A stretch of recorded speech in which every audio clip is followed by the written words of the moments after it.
Hi friends, mission GS academy में आपका स्वागत है। डेली की तरह आज मैं फिर आपके लिए 50 क्वेश्चन का टेस्ट सीरीज लाया हूं, जो कि यह सप्ताह में 7 दिन अभी चल रहा है और बीच में यह बंद कुछ दिनों के लिए था, लेकिन सप्ताह में 6 दिन चलता है, मंडे टू सैटरडे। अभी कुछ क्लास बंद होने के कारण सप्ताह में 7 दिन चलाया जा रहा है। आप कुछ पढ़े या ना पढ़े, लेकिन एक आप डेली सेट प्रैक्टिस अगर मारते हैं तो आपका सारा पढ़ा हुआ चीज़ रिवीजन हो जाता है। तो सेट प्रैक्टिस को कभी नहीं छोड़ना है, छुट्टी में भी सेट प्रैक्टिस को हमेशा बनाते रहना है। आपका पढ़ाई कंटिन्यूटी रहेगी और हर चीज़ आप रिवीजन कर लेंगे। तो इसीलिए इस सेट प्रैक्टिस को नहीं बंद किया गया। इस बीच में सेट प्रैक्टिस हमेशा चलते रहेगा, किसी भी दिन बंद नहीं रहेगा। तो मैं आशा करता हूं कि इस टेस्ट सीरीज में आप लोग ज़रूर पार्टिसिपेट होंगे और पार्टिसिपेट होते भी होंगे। और अपना आप लोग कमेंट बॉक्स में स्कोर को ज़रूर कमेंट करके बताएं कि आपका नंबर इस सेट में कितना आ रहा है 50 में। अगर आपका नंबर 40 प्लस आ रहा है तो आपकी तैयारी काफ़ी अच्छी है।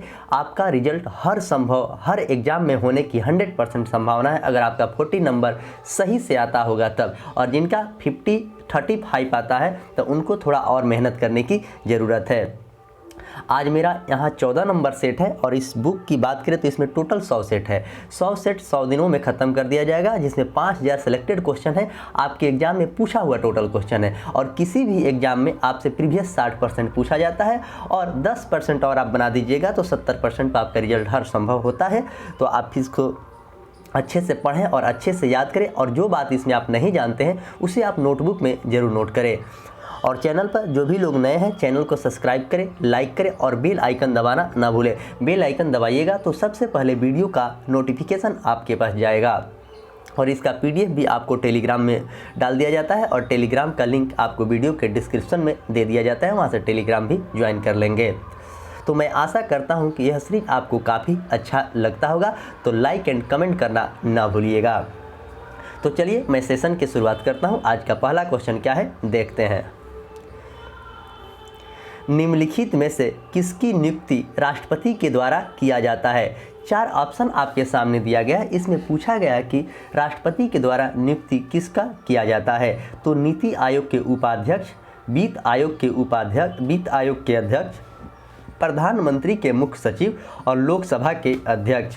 तो इसमें वित्त आयोग के अध्यक्ष जो है उसका नियुक्ति राष्ट्रपति करता है। अनुच्छेद 280 में वित्त आयोग की बात है। और राष्ट्रपति की बात करें तो अनुच्छेद 52 में एक भारत का राष्ट्रपति होगा। वर्तमान में जो राष्ट्रपति बनी है महिला, वो सबसे युवा राष्ट्रपति है, ये भी बात याद रखेंगे। इससे पहले नीलम संजीव रेड्डी थे, लेकिन उससे युवा है द्रौपदी मुर्मू। नीति आयोग के उपाध्यक्ष की बात करें तो नीति आयोग के उपाध्यक्ष सुमन बैरी है, जो कि आपका मध्य निषेध का एग्जाम हुआ था 16 तारीख को, उसमें यह क्वेश्चन पूछा गया था। लोकसभा के अध्यक्ष की बात करें तो लोकसभा के अध्यक्ष ओम बिरला है, जो कि कोटा से सांसद हैं। क्वेश्चन नंबर 2, लोकसभा के अध्यक्ष को कैसे हटाया जा सकता है? लोकसभा अध्यक्ष को कैसे हटाया जा सकता है, इस बात को पूछा है। लोकसभा के तत्कालीन सदस्यों के विशेष बहुमत से पारित संकल्प के द्वारा, प्रधानमंत्री के सिफारिश पर राष्ट्रपति के द्वारा, लोकसभा के उपस्थित सदस्यों के 2/3 बहुमत से पारित संकल्प के द्वारा और संसदीय कार्य मंत्री के सिफारिश पर राष्ट्रपति के द्वारा। तो यहाँ पूछा गया कि लोकसभा अध्यक्ष को कैसे हटाया जा सकता है। तो ऑप्शन ए इसका करेक्ट आंसर है। लोकसभा के तत्कालीन सदस्यों के विशेष बहुमत पारित के संकल्प के द्वारा हटाया जा सकता है। लोकसभा की बात करें तो अनुच्छेद 93 में लोकसभा की बात है।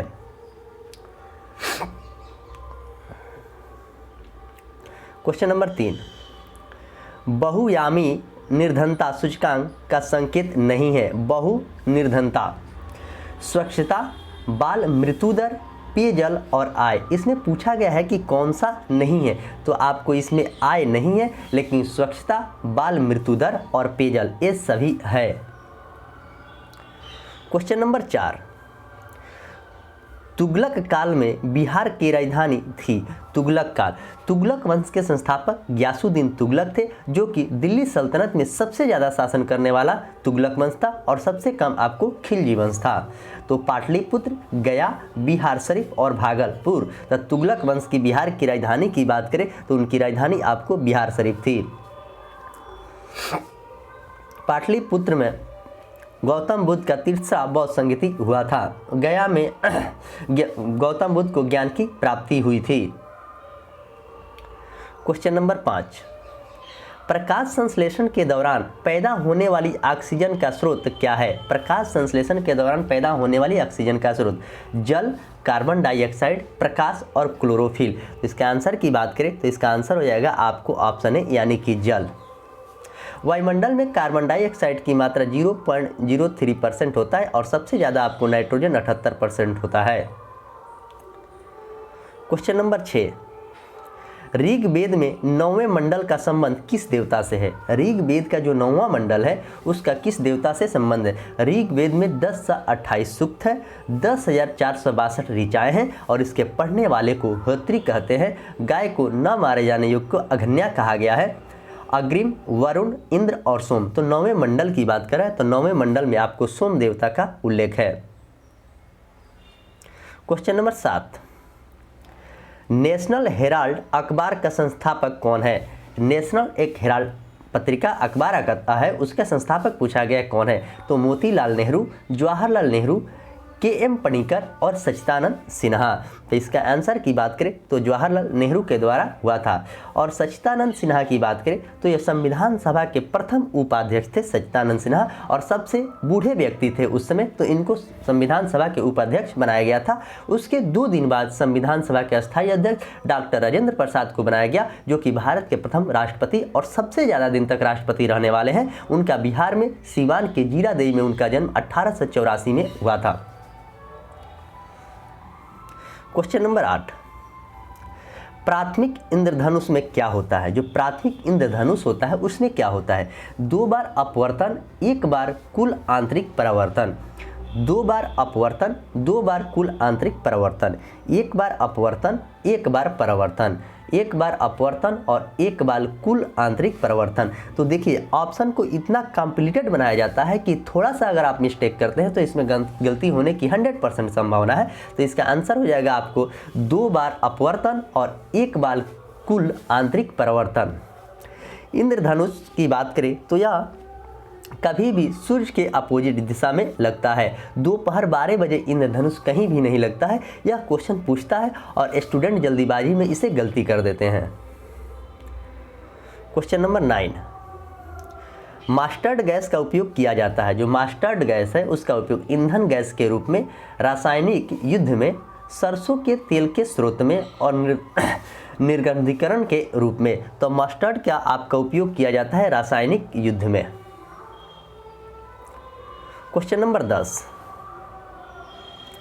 भारत में सबसे पहले सोने का सिक्का किसके द्वारा जारी किया गया था? इस क्वेश्चन के बारे में मैंने आगे सेट में आपको चर्चा किया था। तो यहाँ पर पूछा गया है कि सबसे पहले, तो क्वेश्चन में ध्यान से पढ़ना है, उसको आंसर देना है। हिंद यूनानी के द्वारा सोने का सिक्का सबसे पहले चलाया गया था।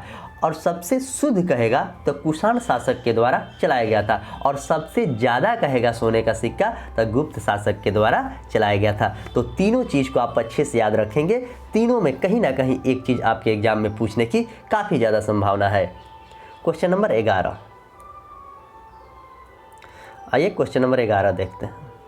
मिलान करने वाला है, एक तरफ सूची दिया गया है, उसके उत्खनन करता दिया गया, लोथल, बनवाली, मोहनजोदड़ो और रोपड़। तो यह दिया गया है, इसको अच्छे से मिलाएंगे। आइए देखते हैं, मिलाते हैं। लोथल जो है इसका खोजकर्ता थे रंगनाथ राव।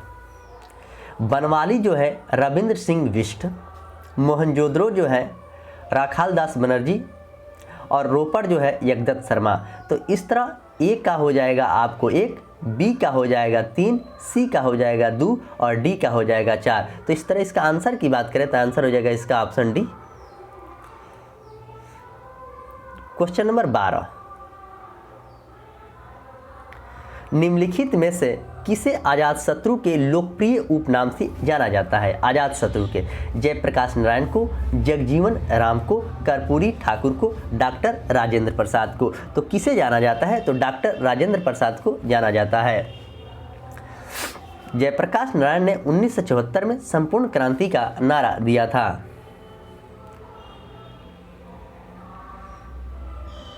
क्वेश्चन नंबर 13, शक्ति के पृथ्वीकरण का सिद्धांत निम्नलिखित में से किस राजनीतिक विचारक ने दिया था? शक्ति का जॉन मार्शल, रूसो, मॉन्टेस्क्यू और कार्ल मार्क्स। तो शक्ति के पृथक्करण का सिद्धांत यहाँ पर पूछा गया, किसने दिया था? तो इसका आंसर हो जाएगा आपको मॉन्टेस्क्यू ने दिया था। क्वेश्चन नंबर 14, निम्नलिखित में से किस मुख्य न्यायाधीश ने राष्ट्रपति के रूप में भी कार्य किया है? एक बार एक जो मुख्य न्यायाधीश थे जो कि राष्ट्रपति के रूप में कार्य किए थे, ये भी क्वेश्चन आपके एग्जाम में बहुत बार पूछा गया है। तो जस्टिस एम हिदायतुल्ला, जस्टिस जेसी शाह, जस्टिस एम सीकरी और जस्टिस पीएन भगवती। तो इसका आंसर की बात करें तो जस्टिस एम हिदायतुल्ला ने एक बार राष्ट्रपति का भी कार्य किया है। क्वेश्चन नंबर 15, लोक लेखा समिति अपनी रिपोर्ट निम्नलिखित में से किसे प्रस्तुत करती है यानी पेश करती है? लोक लेखा जो समिति होती है संसदीय मामले के मंत्री को, भारत के राष्ट्रपति को, राज्यसभा के सभापति को और लोकसभा के अध्यक्ष को। तो वह किसे पेश करती है? तो लोकसभा के अध्यक्ष को पेश करती है लोक लेखा समिति। लोकसभा के अध्यक्ष वर्तमान में आपको ओम बिरला है और राष्ट्रपति द्रौपदी मुर्मू है जो कि अल्पसंख्यक राष्ट्रपति महिला प्रथम है जो कि ईवा भी है।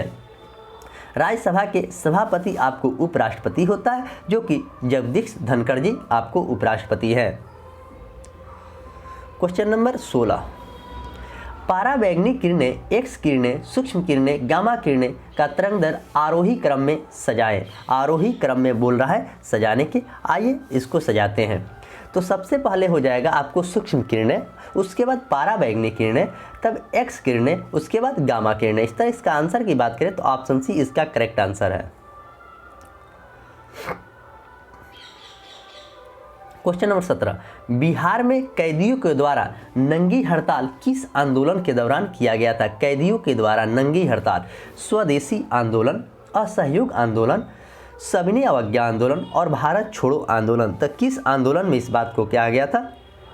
तो सविनय अवज्ञा आंदोलन जो हुआ था आपको 1930 से लेकर 1934 तक चला था, उसी में नंगी हड़ताल की बात की गई थी। असहयोग आंदोलन की बात करें तो 1920 में असहयोग आंदोलन हुआ था और भारत छोड़ो आंदोलन आपको 1942 में 9 अगस्त को हुआ था।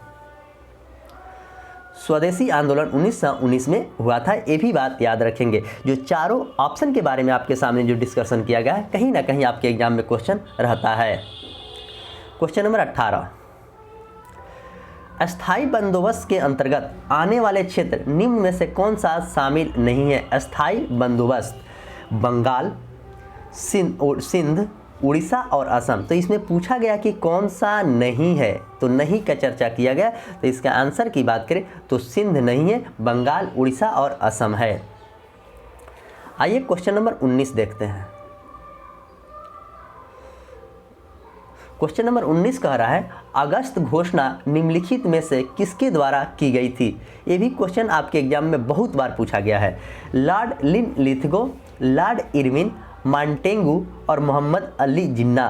तो यहाँ पर पूछा गया कि घोषणा किसके द्वारा किया गया था? तो लॉर्ड मॉन्टेगू के द्वारा घोषणा किया गया था।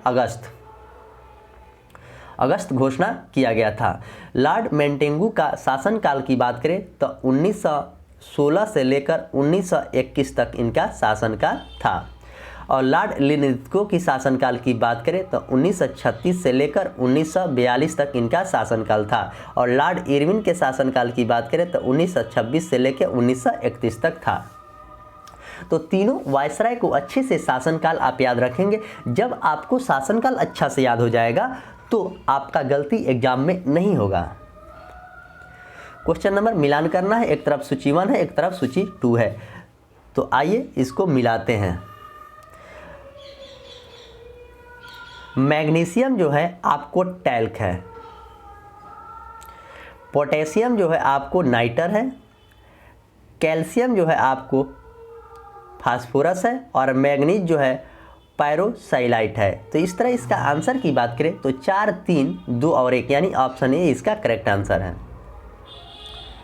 Question number 21, the way out pamphlet किसके द्वारा प्रकाशित किया गया था? The way out pamphlet Mahatma Gandhi, Chaudhary रहमत अली, सी राजगोपालाचारी और मोहम्मद अली जिन्ना। तो यह किया गया था आपको श्री राजगोपालाचारी जो भारत के प्रथम भारतीय गवर्नर जनरल थे और महात्मा गांधी के द्वारा हिंद स्वराज लिखा गया था। चौधरी रहमत अली ने ही सबसे पहले पाकिस्तान की मांग किया था। क्वेश्चन नंबर 22, प्रथम आंग्ल मराठा युद्ध किस संधि के तहत समाप्त हुआ था? पुरंदर की संधि, बेसिन की संधि, सलबाई की संधि और सूरत की संधि। तो प्रथम आंग्ल मराठा जो युद्ध हुआ था वो आपको सलबाई की संधि 1802 में हुआ था, उसी के तहत समाप्त हुआ था। सूरत की संधि 1765 में हुआ था। बेसिन की संधि की बात करें तो 1782 में बेसिन के संधि हुआ था और पुरंदर की संधि 1665 में हुआ था। तो सारे संधि को भी आप अच्छे से याद रखेंगे, आपके एग्जाम में ये सब संधि पूछा जाता है। क्वेश्चन नंबर 23 कह रहा है कि नादिर शाह के आक्रमण किस मुगल बादशाह के काल में हुआ था? तो उन्होंने 1739 में आक्रमण किया था। उस समय आपको उत्तर मुगल काल चलता था, तो शाहजहां द्वितीय, आलमगीर द्वितीय, अहमद शाह और महमूद शाह। तो इसका आंसर की बात करें तो इसका आंसर हो जाएगा आपको ऑप्शन डी, यानी कि महमूद शाह। 1739 में वह आक्रमण किया था। क्वेश्चन नंबर 24, किस कांग्रेस सत्र में कार्यकारिणी कमेटी को सविनय अवज्ञा आंदोलन प्रारंभ करने का अधिकार दिया गया था? किस कांग्रेस सत्र के कार्यकारिणी कमेटी को? तो मुंबई सत्र में, लाहौर सत्र में, लखनऊ में और त्रिपुरी में। तो इसका आंसर की बात करें तो इसका आंसर हो जाएगा आपको ऑप्शन बी, यानी कि लाहौर अधिवेशन जो 1929 में हुआ था उसी में यह कहा गया था। लखनऊ अधिवेशन 1916 में हुआ था, जिसकी अध्यक्षता आर.सी. मजूमदार ने किया था। और कांग्रेस के प्रथम अधिवेशन मुंबई में हुआ था, जिसकी अध्यक्षता बेमोस चंद्र बनर्जी ने किया था। और त्रिपुरी की बात करें तो 1938 में त्रिपुरी अधिवेशन हुआ था, जिसकी अध्यक्षता सुभाष चंद्र बोस ने की थी। क्वेश्चन नंबर 25, जी का मान सबसे कम या शून्य कहाँ पे होता है? तो भूमध्य रेखा पर, पृथ्वी के केंद्र पर और ध्रुव पर। तो जी का मान सबसे कम आपको पृथ्वी के केंद्र पर होता है। क्वेश्चन नंबर 26, द्रव्यमान दुगुना करने से गतिज ऊर्जा पर क्या प्रभाव पड़ेगा? अगर द्रव्यमान को दुगुना कर दिया जाता है तो गतिज ऊर्जा पर क्या प्रभाव पड़ेगा, यह पूछा गया। दुगुना हो जाएगा, आधा हो जाएगा, चौथा हो जाएगा और तिहाई हो जाएगा। तो इसका आंसर की बात करें तो दोगुना हो जाएगा। क्वेश्चन नंबर 27, किस गैस को स्ट्रेंजर गैस भी कहते हैं? कौन ऐसा गैस है जिसे स्ट्रेंजर गैस भी कहते हैं? तो नियॉन, नाइट्रस ऑक्साइड, जीनॉन और आर्गन।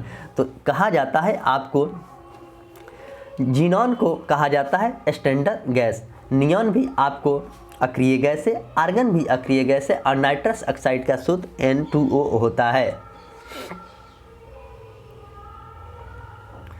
क्वेश्चन नंबर 28, भारतीय संविधान के किस अनुच्छेद के अंतर्गत भारत सरकार का दायित्व है कि वह बाह्य आक्रमण एवं आंतरिक अशांति राज्यों की रक्षा करे? मतलब किस अनुच्छेद में इस बात को कहा गया है? अनुच्छेद 352, अनुच्छेद 355, अनुच्छेद 356 और अनुच्छेद 359।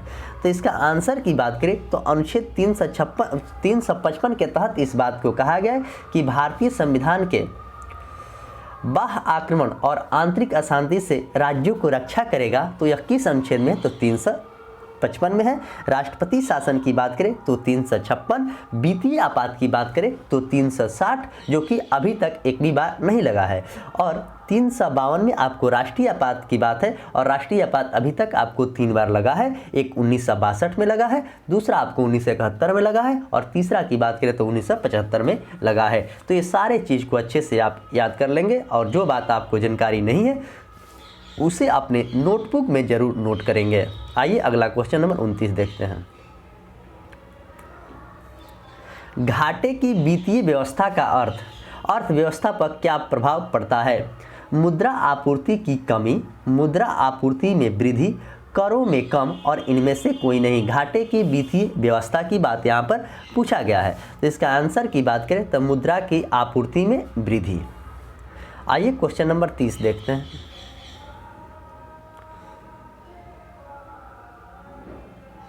क्वेश्चन नंबर 30 कह रहा है भारत के किस शहर में अटला मस्जिद स्थित है? भारत के किस शहर में अटला मस्जिद स्थित है? तो लखनऊ में, मुंबई में, जौनपुर में और आगरा में। तो अटला मस्जिद की बात करें तो यह आपको जौनपुर में है। यहीं पर तोड़वा कर आपको मंदिर भी बनवाया गया था और जौनपुर शहर की स्थापना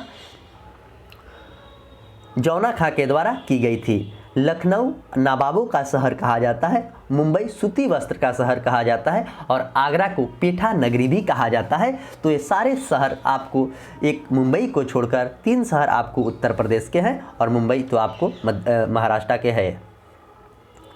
क्वेश्चन नंबर 31, किस गवर्नर के समय द्वितीय आंग्ल सिख युद्ध हुआ था? देखिए आपसे क्वेश्चन ऐसे ही एग्जाम में पूछे जाते हैं, उसमें युद्ध दे देगा और उस समय पूछेगा कि उस समय कौन वायसराय थे या कौन गवर्नर जनरल थे। तो Lord Hardinge, Lord Ellenborough, Lord Dalhousie और लॉर्ड एल्गिन। तो सबसे पहले आपको सन याद होना चाहिए। अगर आपको सन याद है तो क्वेश्चन गलत नहीं होगी। तो किस गवर्नर के साल में द्वितीय हुआ था? तो लॉर्ड डलहौजी के शासनकाल में हुआ था, जिनका शासनकाल 1848 से लेकर 1856 तक था।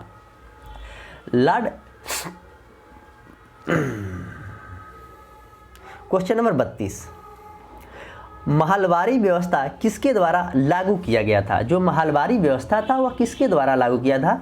Thomas Munro, colonel Sleeman, Holt Mackenzie और कर्नवालिस। तो महलवारी व्यवस्था की बात करें तो हल्ट मैकेंजी के द्वारा किया गया था। लॉर्ड कर्नवालिस की बात करें तो 1793 में इनका अस्थायी बंदोबस्त से संबंध है।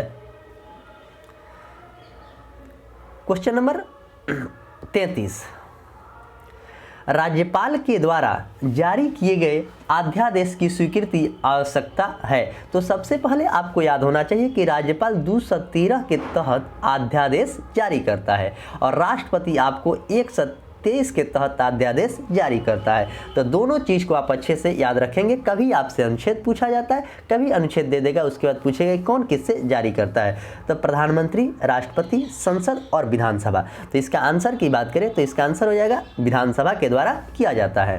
प्रधानमंत्री की बात करें तो अनुच्छेद 75 में प्रधानमंत्री है और संसद की बात करें तो अनुच्छेद 79 में संसद है, 80 में आपको राज्यसभा है और 81 में आपको लोकसभा है। तो इसका एक ट्रिक है सरला याद कर लेंगे तो आपको कभी भी गलती होने की संभावना नहीं रहेगी। मैं बार बार इस ट्रिक को आपके सामने पेश करता हूं, आपको याद भी हो गया होगा।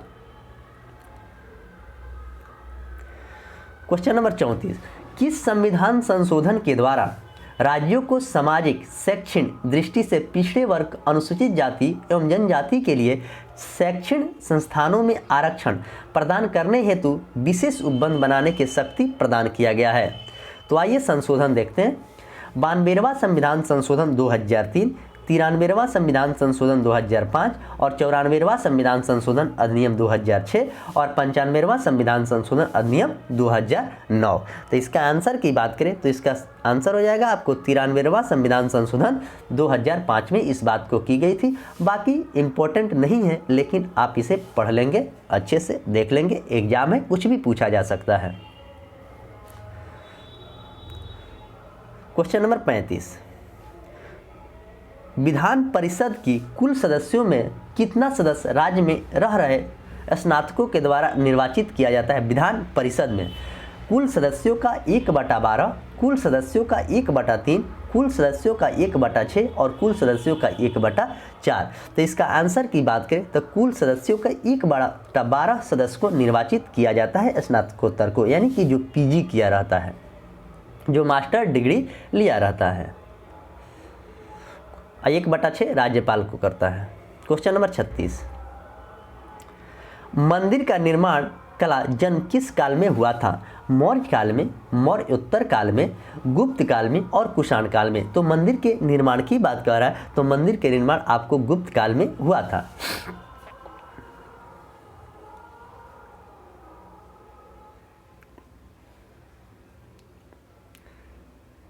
क्वेश्चन नंबर 37, मेगास्थनीज के अनुसार मौर्यकालीन समाज में किस वर्ग का अस्तित्व नहीं था? यहाँ पर पूछा गया नहीं था। देखिए क्वेश्चन कभी भी हर संभव प्रयास कीजिएगा कि अच्छे से उसको पढ़ें, अन्यथा जल्दीबाजी में आप क्वेश्चन पढ़ेंगे तो वहाँ आप नहीं पढ़ पाएंगे और सही वाला का आंसर करके चले आएंगे, और जब आंसर आएगा तो आपका वो क्वेश्चन गलत हो जाएगा। तो यही सब सुधारना रहता है सेट में, अच्छे से पढ़ेंगे तो आपकी गलती नहीं होगी। तो सभासद, अहिर, ब्राह्मण और सैनिक, तो उसमें कौन नहीं था यह पूछा गया है। तो इसका आंसर की बात करें तो इसका आंसर हो जाएगा ब्राह्मण नहीं था, सभासद, अहिर और सैनिक था। मेगा स्नेच जो पुस्तक था इंडिका के द्वारा लिखी गई पुस्तक, इंडिका मेगा स्नेच के द्वारा लिखी गई पुस्तक भी थी, ये भी याद रखेंगे। प्रच्छन्न या छिपी हुई बेरोजगारी का अर्थ क्या होता है? श्रमिक को उत्पादकता में कम, वैकल्पिक रोजगार उपलब्ध नहीं, काम के बदले उचित मजदूरी नहीं मिल रही है और श्रमिक की सीमांत उत्पादकता शून्य होता है। तो यहाँ पर यही पूछा गया कि प्रच्छन्न बेरोजगारी यानी कि छिपी हुई बेरोजगारी। तो इसका आंसर की बात करें तो श्रमिक की सीमांत उत्पादकता शून्य है। क्वेश्चन नंबर 39, प्रसिद्ध महाकालेश्वर मंदिर किस नदी के किनारे स्थित है? प्रसिद्ध महाकालेश्वर मंदिर तो नर्मदा, चंबल, महानदी और क्षिप्रा। तो इसका आंसर की बात करें तो इसका आंसर हो जाएगा क्षिप्रा नदी। जो क्षिप्रा नदी आपको मध्य प्रदेश में उज्जैन में है, जहां पर कुंभ मेला भी लगता है। नर्मदा अमरकंटक से निकलने वाली नदी है जो कि पश्चिम की तरफ बहने वाली सबसे सीधी नदी है।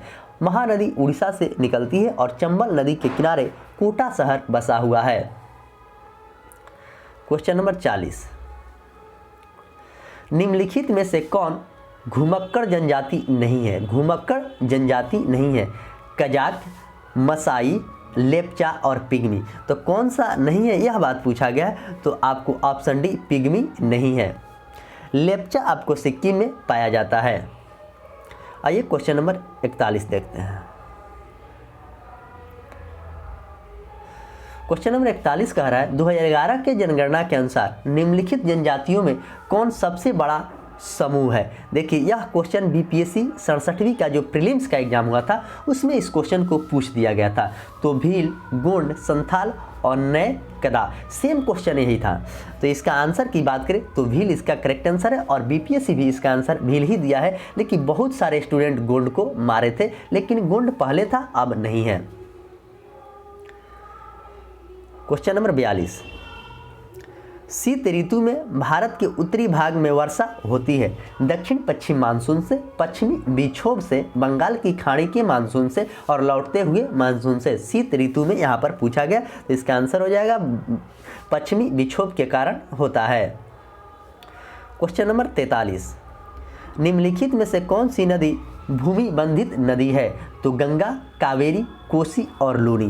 तो लूनी है जो कि आपके रन के कक्ष से निकलती है और वहीं पर वो विलुप्त हो जाती है। गंगा भारत की सबसे लंबी नदी है और गंगा को राष्ट्रीय नदी का दर्जा आपको 2009 में दिया गया था और गंगा नदी की लंबाई आपको 2525 किलोमीटर है। और गंगा नदी पर सबसे बड़ा शहर की बात करें तो कानपुर है और राजधानी की बात करेगा तो पटना है। दक्षिण की गंगा कावेरी को कहा जाता है और बिहार के सुख आपको कोसी को कहा जाता है। और लूनी नदी की लंबाई के भी आपके सामने चर्चा कर दूं, इसकी लंबाई 320 किलोमीटर है। क्वेश्चन नंबर 44, निम्न में से कौन सा भारत में निर्विकरण का प्रभाव नहीं है? तो मृदा का अपरदन, शहरीकरण, जैव विविधता में ह्रास, हिमालय में जल का स्रोत का सूखना। निम्नलिखित में से कौन भारत के निर्विकरण प्रभाव नहीं है यह बात पूछा गया। तो इसका आंसर की बात करें तो शहरीकरण इसका सही आंसर है। क्वेश्चन नंबर 45, कार्बन क्रेडिट की शुरुआत कहां से हुई थी? मॉन्ट्रियो प्रोटोकॉल से, क्योटो प्रोटोकॉल से, पृथ्वी के सम्मेलन से और यूएनओ से। तो कार्बन क्रेडिट कार्ड की शुरुआत यहाँ पर बात पूछा गया तो इसका आंसर हो जाएगा क्योटो प्रोटोकॉल से इसकी शुरुआत हुआ था। आइए एक तरफ आपको फार्मूला दिया है और दूसरे तरफ आपको उसका रासायनिक नाम है और दूसरे तरफ उसका फार्मूला है। तो आइए इसको मिलाते हैं। धुवन सोडा का रासायनिक सूत्र क्या होता है? तो धुवन सोडा का रासायनिक सूत्र Na2CO3 10H2O होता है। खाने वाला सोडा का NaHCO3 होता है। विरंजक चूर्ण की बात करें, यह क्वेश्चन ग्रुप डी के एग्जाम में पूछा गया था। CaOCl Cl2 होता है। और प्लास्टर ऑफ पेरिस का सूत्र CuSO4 2H2O होता है। तो इस तरह इसका आंसर हो जाएगा A का 3, B का 4, C का 2 और D का 1, यानी कि ऑप्शन ए इसका करेक्ट आंसर है। और चारों फार्मूला आप अच्छे से याद रखेंगे, एग्जाम में पूछा जाता है। क्वेश्चन नंबर 47, निम्नलिखित में से किस रंग का प्रकीर्णन सबसे ज़्यादा होता है? तो प्रकीर्णन सबसे ज़्यादा लाल, नीला, पीला और बैंगनी। तो बैंगनी का प्रकीर्णन सबसे ज़्यादा और लाल का सबसे कम होता है। लाल का तरंग सबसे ज़्यादा और बैंगनी का तरंग सबसे कम। ये दोनों बात जो बताए हैं आप अच्छे से याद कर लेंगे, क्वेश्चन यहाँ से पूछा जाता है। क्वेश्चन नंबर 48, क्वेश्चन नंबर 48 कह रहा है कि हाइड्रोलिक जो ब्रेक है किस नियम पर आधारित है? बर्नौली के नियम पे, पास्कल के नियम पे, आर्किमिडीज के सिद्धांत पर और स्टोक्स के नियम पे। तो हाइड्रोलिक ब्रेक आपको पास्कल के नियम पे कार्य करता है। बर्नौली के नियम ऊर्जा संरक्षण से संबंधित है और आर्किमिडीज ने उत्प्लावन बल का नियम दिया था और आर्किमिडीज ने ही गणित के पिता भी हैं। क्वेश्चन नंबर 49, रेडियो एक्टिविटी की खोज किसने किया था? रेडियो एक्टिविटी मैडम क्यूरी, पैरी क्यूरी, हेनरी बेकुलर और रदरफोर्ड। तो रेडियो एक्टिविटी की खोज आपको हेनरी बेकुलर के द्वारा किया गया था और रेडियम का खोज मैडम क्यूरी ने की थी। आइए क्वेश्चन नंबर 49 देखते हैं। क्वेश्चन नंबर 50, इस पीडीएफ के लास्ट क्वेश्चन, ज्वार पैदा करने वाला बल निम्नलिखित में से किन दो बलों के बीच का अंतर है? तो कोरियोलिस बल तथा गुरुत्वाकर्षण बल के खिंचाव, जेट स्ट्रीम के घर्षण बल, चुंबकीय दबाव तथा ऊंचाई और गुरुत्वाकर्षण के खिंचाव तथा केंद्रीय बल। तो इसका आंसर की बात करें तो इसका आंसर हो जाएगा गुरुत्वाकर्षण बल के खिंचाव तथा केंद्र त्यागी बल। तो इस तरह 50 क्वेश्चन की आपके सामने काफ़ी किफ़ायती तरीके से डिस्कशन किया जाता है कि आपको एग्जाम में कहीं से भी प्रॉब्लम आने की संभावना नहीं रहे और आप डाउट में कभी भी नहीं रहे। तो आइए अब नीचे कुछ स्मरणीय जो तथ्य दिया जाता है वह आपके लिए काफ़ी कतई जहर साबित होगा, इसे आप अच्छे से याद रखेंगे। तो चलिए, आज गुलाम वंश के बारे में दिया गया है। तो गुलाम वंश के संस्थापक अगर पूछेगा तो कुतुबुद्दीन ऐबक है और इसका शासनकाल की बात करें 1206 से लेकर 1290 तक गुलाम वंश चला था। ऐबक के समय राजधानी लाहौर थी। कुतुब मीनार के नींव भी ऐबक ने ही डाली थी और कुतुब मीनार का पूर्ण रूप से निर्माण किसने करवाया था? तो इल्तुतमिश ने करवाया था। इस बात को आप अच्छे से याद रखेंगे। ऐबक को लाख बख्श भी कहा जाता है। ऐबक को लाख बख्श के नाम से, जो लाखों का दान करता था।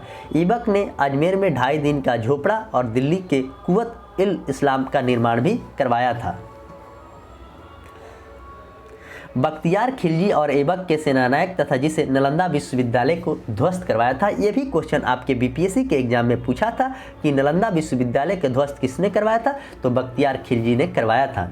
इल्तुतमिश ऐबक का गुलाम था। इल्तुतमिश जो था ऐबक का गुलाम था और दामाद भी था। ऐबक की मृत्यु के समय वह बदायूं का शासक था।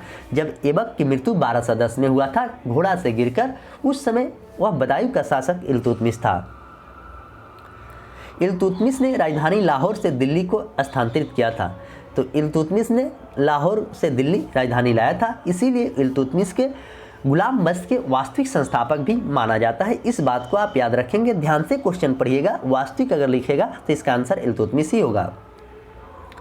इल्तुतमिश पहला शासक था जिसने सुल्तान पद के वैधानिक स्वीकृति बगदाद खलीफा से प्राप्त किया था। इल्तुतमिश एक पहला शासक था। इल्तुतमिश ने सबसे पहले शुद्ध अरबी सिक्के जारी किए थे। यहाँ पर अगर क्वेश्चन पूछ दे कि शुद्ध अरबी सिक्के किसने जारी किया था, तो इल्तुतमिश ने ही सबसे पहले शुद्ध अरबी सिक्का को जारी किया था। तुर्कान-ए-चिहलगानी नामक का संगठन भी इल्तुतमिश ने किया था और एकता प्रथा तो आपके एग्जाम में बहुत बार पूछा गया है और तुर्कान-ए-चिहलगानी भी बहुत बार पूछा गया है। तो दोनों चीज़ को आप अच्छे से याद रखेंगे। इल्तुतमिश के द्वारा शुरू किए गए एक संगठन तुर्कान-ए-चिहलगानी का विनाश किसने किया था? अगर विनाश पूछेगा किसने किया था तो आपको बलवन ने इसका विनाश कर दिया था। इसने राज दरबार में सिजदा एवं पैबोसा प्रथा की शुरुआत, इसने अपने विरोधियों के प्रति लौ एवं रक्त की नीति, किसने? ये सारे बात जो हो रहा है अब बलवन की बात हो रहा है। लौ और रक्त की नीति बलवन सीदा एवं पैबोसा बलवन, और इल्तुतमिश के तुर्क के चिहलगान का विनाश किया था बलवन। नासिरुद्दीन मोहम्मद ने बलवन को उलुग खां के उपाधि दिया था। ये भी क्वेश्चन आपसे पूछा जाता है। नासिरुद्दीन ने मोहम्मद को बलवन को उलुग खां के उपाधि दिया था। नासिरुद्दीन मोहम्मद एकमात्र सुल्तान था जो कि टोपी सीकर अपना जीवन यापन करता था, और बलवन ने अपने पुत्री का विवाह नासिरुद्दीन से किया था। तो इस तरह आज गुलाम वंश के बारे में जो आपके सामने पेश किया हूँ, मैक्सिमम क्वेश्चन यहाँ से पूछा जाता है और टू द पॉइंट सारा चीज़ यहाँ पर दिया गया है। तो अच्छे से आप इसको पढ़ेंगे। पीछे प्राचीन भारत हो चुका है और गुलाम वंश चल रहा है, उसके बाद आधुनिक भारत होगा। आपके सेट के साथ हिस्ट्री भी खत्म हो जाएगा। आप इसमें काफ़ी अच्छा से अगर अच्छे से इसका डिस्कशन करते हैं, सुनते हैं और नोटबुक में नोट करते हैं तो आपकी तैयारी जीके जीएस के काफ़ी अच्छी हो जाएगी। तो चलिए मैं इसी के साथ सेशन को समाप्त करता हूं। नए लोग चैनल पे हैं वो लाइक करें, शेयर करें और सब्सक्राइब जरूर करें, और पुराने लोग भी शेयर लाइक जरूर अपने दोस्तों में शेयर जरूर कीजिएगा। चलिए मिलेंगे अगले वीडियो में, तब तक के लिए धन्यवाद।